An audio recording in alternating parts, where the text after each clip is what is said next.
Welcome back to Headlines and happy Labor Day. I'm Wes Austin and these are today's top stories. Newly surfaced video from 2020 shows Kamala Harris promising Al Sharpton that she'll sign a reparations bill into law if she's elected president.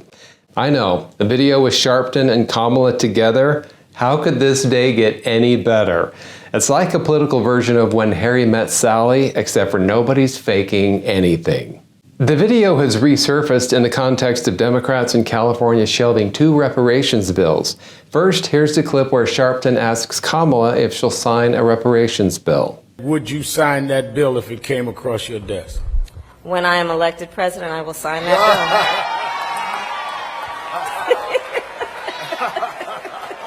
bill. Why is she laughing? I mean, I think she must be laughing because reparations is really funny. I mean, it's really a hilarious topic no matter which side you're on, and I'm sure that's why Kamala's laughing.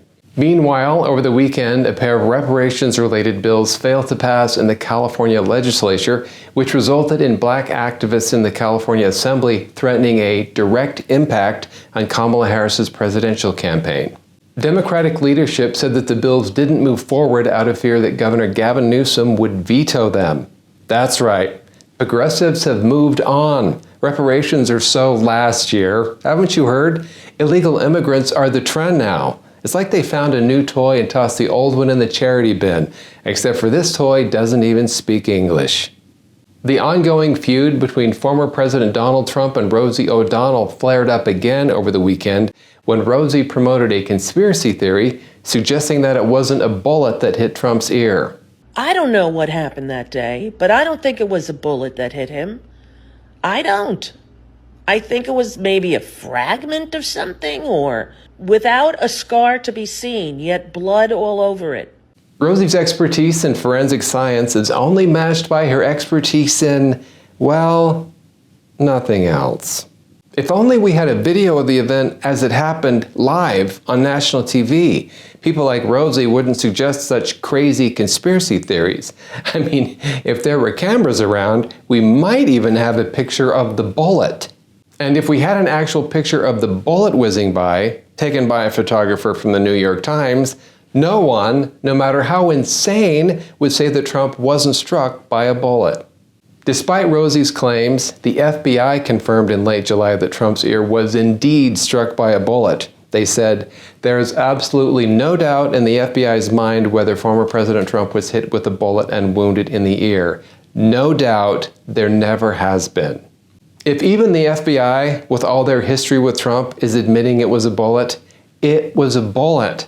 I mean, these are the same people who've been trying to get Trump for years. If they could have pinned this on an aggressive Q-tip, they would have. Rosie thinks Trump wasn't hit by a bullet, just like she thinks her personality wasn't the reason why her show got canceled.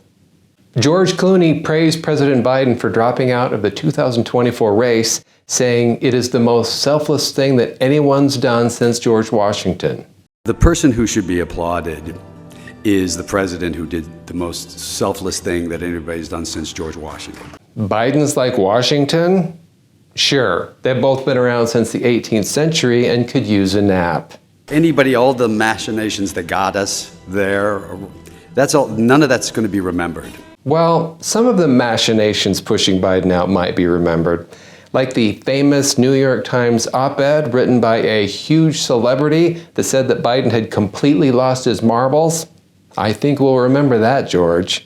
What should be remembered is the selfless act of someone who, it's very hard to let go of power. And for someone to say, I think there's a better way forward, that's all the credit goes to him. All of the credit goes to him? If we're being honest, shouldn't some of the credit go to this lady? And let's not forget about this guy. So yes, if you ignore Pelosi, Obama, and Clooney himself, then Biden gets all the credit for being pushed out. Clooney once called Biden incompetent, now he's comparing him to George Washington.